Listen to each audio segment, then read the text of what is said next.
4 is about the use of basic and expanded accounting equation.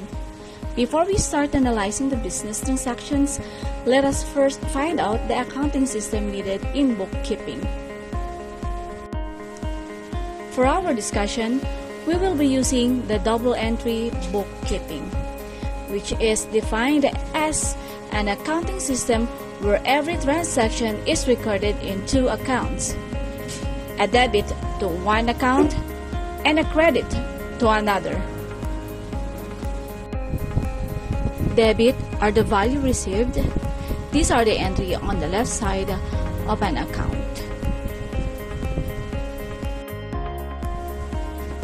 Credit is the value parted with, an entry on the right side of an account.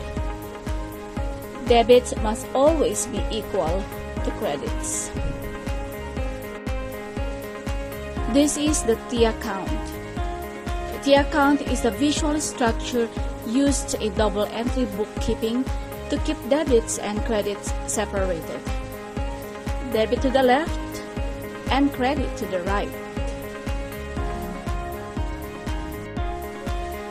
The normal balance is part of the double entry bookkeeping method and refers to the expected debit or credit balance in a specified account.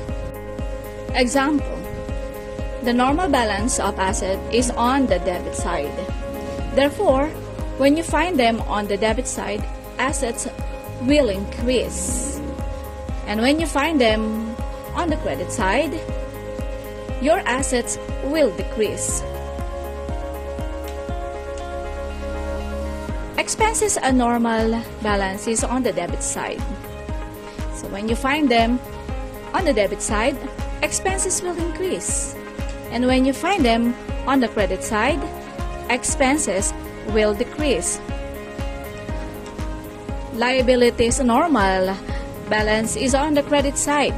So when you find them on the credit side, liabilities will increase. And when you find them on the debit side, liabilities will decrease. Equities normal balance is on the credit side.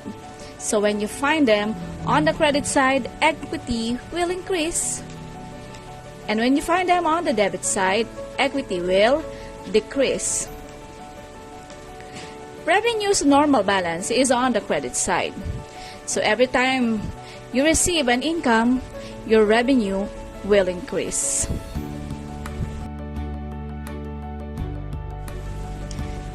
Example: bought new computer from ABC Enterprise worth 40,500 pesos. We will record this as equipment on the debit side. And since we pay this in cash, we will record cash on the credit side. And to explain the effect on the assets, increase in assets, equipment by 40,500 pesos, and decrease in assets by cash, 40,500 pesos.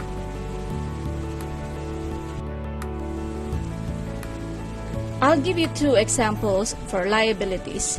Example number 1. The company borrowed 100,000 pesos from the bank. You received money, and that is an asset.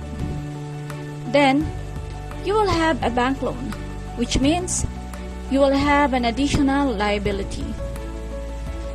To explain the effect, increase in liabilities, loan payable by 100,000 pesos, and increase in assets, cash, by 100,000 pesos.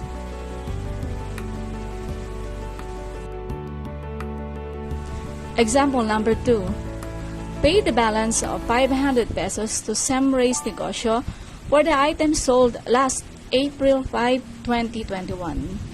Since this is an obligation, this was recorded previously on the credit side. But this time, we are going to settle the obligation. We will now record this on the debit side. You will pay cash to settle this, so cash will be recorded on the credit side.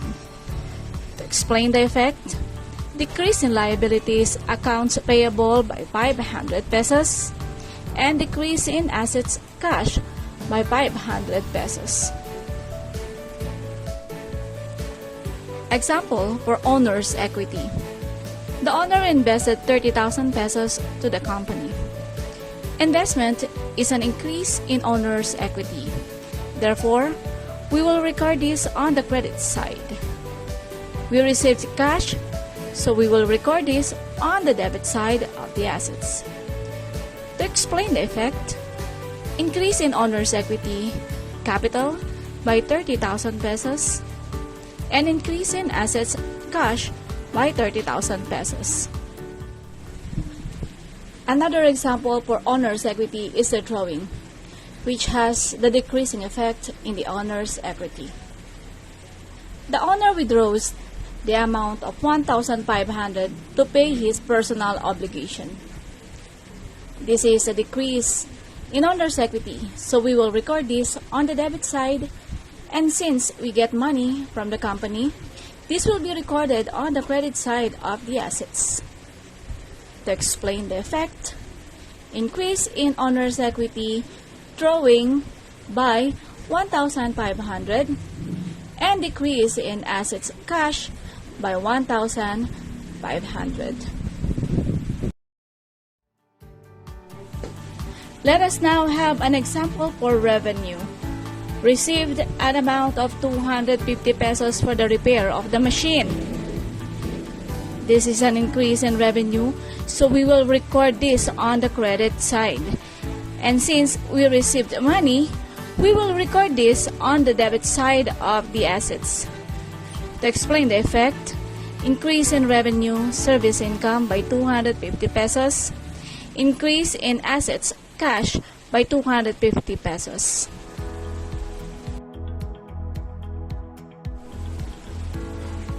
For expenses, paid 4,000 pesos for utility bills. This is an additional expense, so we will record this on the debit side of the expenses. And we will pay cash, so we will record this on the credit side of the assets. To explain the effect, increase in expenses, utilities expense, by 4,000 pesos, and decrease in assets, cash, by 4,000 pesos.